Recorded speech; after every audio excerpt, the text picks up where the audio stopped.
સમાજને હજુ બી વિવેક છે રીતો નહીં માનતા, પણ આપણે જ વિચાર માંડવાનું છે કે આ એક સરકાર કહીને આપણે બધા આજ દિન સુધી સરકારનો નિવાડો થયો નથી અને નિવાડા પર ગયા નથી, ત્યારે આપણે આજે નિવાડા પર આવવાનું છે. સરકાર એક કેન્દ્ર સરકાર, સેન્ટ્રલ ગવર્મેન્ટ, કેન્દ્ર સરકાર, રાજ્ય સરકાર બી સરકારો ગણાય છે. સરકાર તો ઘણા છે, કેન્દ્ર સરકાર, મધ્ય સરકાર, OIGS, BOSC, બ્રિટિશ નાગરિક, UK સરકાર, Republic, central government, મોબોકેસી, democracy, panchayat રાજ, બધી સરકારો જ ગણાય. પણ આ એક સંસ્થાના રૂપમાં સરકારો ગણાય. પણ આ જે ગવર્મેન્ટ ઓફ ઇન્ડિયા, વિશ્વનો government of India, ruling of honour અને ક્રાઉન ઓફ ઓનર, મિન્ટ મુદ્રાનો ઓનર, મિન્ટ મળશે ધાતુનો ઓનર, એ ફક્ત ને ફક્ત government of India. Government of India ક્યાં છે, કઈ જગ્યા પર છે, એ કોઈએ નહીં જાહેર, કોઈને ખબર ના હોય તો અત્યારે વિશ્વની પ્રસિદ્ધિમાં પણ જગ જાહેર થયેલું છે. Government of India, honour of India, crown of honour એટલે કે મુગટનો માલિક એસી કુંવર કેસરસિંહ, એસી ભારત સરકાર, એસી કુંવર કેસરસિંહ, માતુશ્રી જમનાબા, પિતાશ્રી ટેટિયાભાઈ કાનજી, મુકામ કટાસણ, તાલુકા વ્યારા, જિલ્લા સુરત, ગુજરાત, ભારત, ઇન્ડિયા. આવી રીતે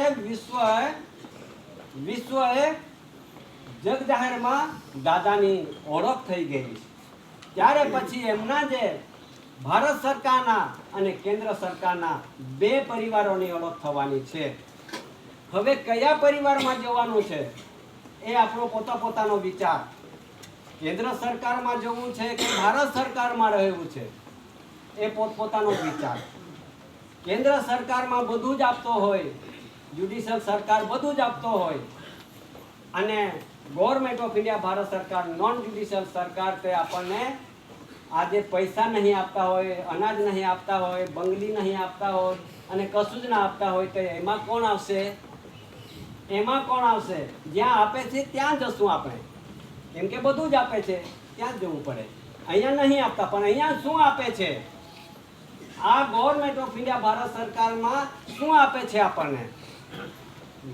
આખો હેવિંગ નો બિગિનિંગ, અનાજકાળ પૂર્વીથી આજ દિન સુધી આપણી વારસાઈ ગુમાઈ ગયેલી હતી, એ નાશ કરી નાખેલી હતી, તે હવે નોન જ્યુડિશિયલ કુદરતી વારસાઈ મળવાની છે આપણને.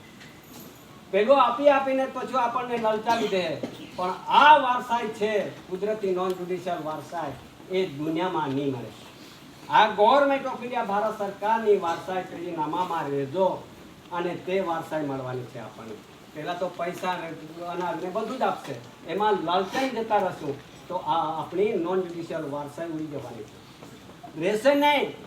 અને તે જ્યુડિશિયલની વારસાઈમાં આ ધરતી પર ઠારો પણ નથી. આ ધરતી પર જ્યુડિશિયલનો ઠારો નથી. એમના જે બંધારણ મુજબ, રૂલ્સ મુજબ, એમના જે કરારો હતા, જે મુદત હતી, જેના એના પટ્ટા હતા, તે પણ પીરિયડ પૂરો થયો છે જ્યુડિશિયલ સરકારનો.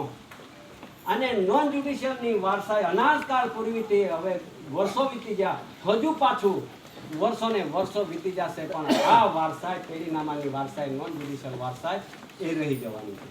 એમના થકી આપણને અહીં ઠારો મળશે, એમના થકી વારસાઈ મળશે. આ ઠારો મેળવવો હોય તો જ્યુડિશિયલમાંથી બહાર નીકળી આવો આપણે, અને નોન જ્યુડિશિયલ વારસાઈ તરફે જીવન જીવવા માટે તૈયારી રાખો. નહીં તો પછી નોન જ્યુડિશિયલ વારસાઈમાં આપણને શું જરૂર પડે? આ વાણીથી ના જરૂર પડે. વાણી કેટલી બી બોલશો, કેટલા બી આપણે પૂરવા થતું, પણ મેળ બે એવું દેખાતું નથી. એમાં નોન જ્યુડિશિયલની વારસાઈ કેવી રીતે મળે તેના ડોક્યુમેન્ટ, દસ્તાવેજના આધારે આપણને મળશે. તે પ્રમાણે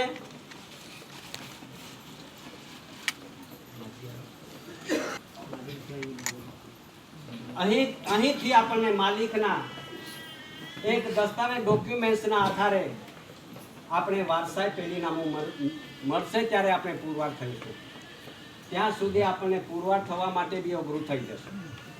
એ વારસાઈની ડોક્યુમેન્ટ દસ્તાવેજ આખા દેશની અંદર, દિલ્હીની અંદર, રાજ્યોની અંદર, જેટલા રાજ્યો છે એના અંદર, જિલ્લાની અંદર, તાલુકાની અંદર જેટલા જે પ્રતિનિધિ, જેટલા જે અધિકારીઓ, જે 852 ડિપાર્ટમેન્ટના અધિકારીઓ, એમને જાણ કરવામાં આવેલું છે કે આ જે નોન જ્યુડિશિયલ કુદરતી પરિવાર છે, ઇનહિબિટેડ નેટિવ પ્લેસ જન્મજાત છે, આધ્યાત્મિક જ્યોત જ્યોતિ પ્રદીપ સમાજ છે, એસી આદિમ જાતિ આદિવાસી એસી ભારત સરકાર કુટુંબ પરિવાર.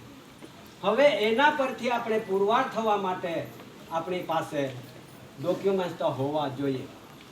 આ બધાને જાણ કરતા કરતા એમને પણ ખબર પડી ગયેલી છે કે ભાઈ એસી ભારત સરકાર કુટુંબ પરિવાર, એસી આદિમ જાતિ આદિવાસી જો જે જ્યુડિશિયલના પદ્ધતિમાં નહીં આવશે તો આપણું બી શું થશે એ વિચાર માંડે છે. હવે એટલા માટે આ એક ડોક્યુમેન્ટ્સના રાજ્યના જેટલા રાજ્યો છે એના રાજ્યના ગવર્નરો, 35 ગવર્નરો, 35 ડીજીપીઓ, 35 હાઈકોર્ટો, 35 કમિશનરો, વસ્તી ગણતરીના કમિશનરો, બધાને જાણ કરવામાં આવેલું છે.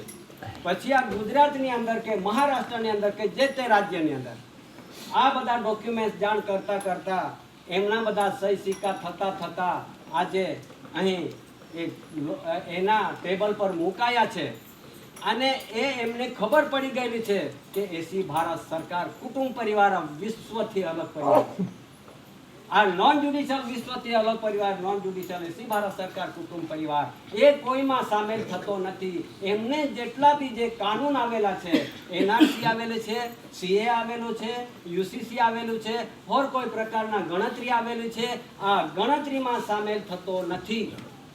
એના તમામ ડોક્યુમેન્ટ્સ આ એમને આપવામાં આવેલો છે. ત્યારે આ દસ્તાવેજ જે તે રાજ્યના જે તે પરિવાર છે, કુટુંબ પરિવાર, એમને જરૂર ને જરૂર રાજ્યના વાઇઝ પ્રમાણે મળશે ત્યારે, આપશે ત્યારે અહીંથી આપણે કોના પરિવાર છે તેની ઓળખ માટે અહીં આપણે જ્યારે અહીં એક પોતાના ઓળખ સાથે, ઓળખ માટે એડ્રેસ સાથે એ બધું આપણે અહીં મૂકવાના છે. મૂકીને પછી આપણને એમાંથી રાજ્ય વાઇઝ પ્રમાણે ડોક્યુમેન્ટ દસ્તાવેજ મળશે. અને તે મળશે પછી એમનો વપરાશ અને એમનો યુઝ અને એમની રીતે કેવી રીતે આપણે પુરવાર થવા માટે એ આપણી પાસે રાખવા માટે આ બધાને જાણ કરવામાં આવેલી છે. ત્યારે એક રાજ્ય નહીં ટળી ગયું હોય, દરેક રાજ્યને આપવામાં આવ્યું હોય તો બધાને ખબર પડે છે કે આ એસી ભારત સરકાર કુટુંબ પરિવાર એક નિરાલો પરિવાર છે, એ નોન જ્યુડિશિયલ પરિવાર છે, એ કોઈમાં ભળતો નથી. ના એને રાજકારણ જોઈતું, ના એને ધર્મકારણ જોઈતું, ના એને લાભ જોઈતું, ના લાલચ જોઈતી, ના કાર્ડ જોઈતા, ના ઇલેક્શન જોઈતું, ના કશું નહીં જોઈતું.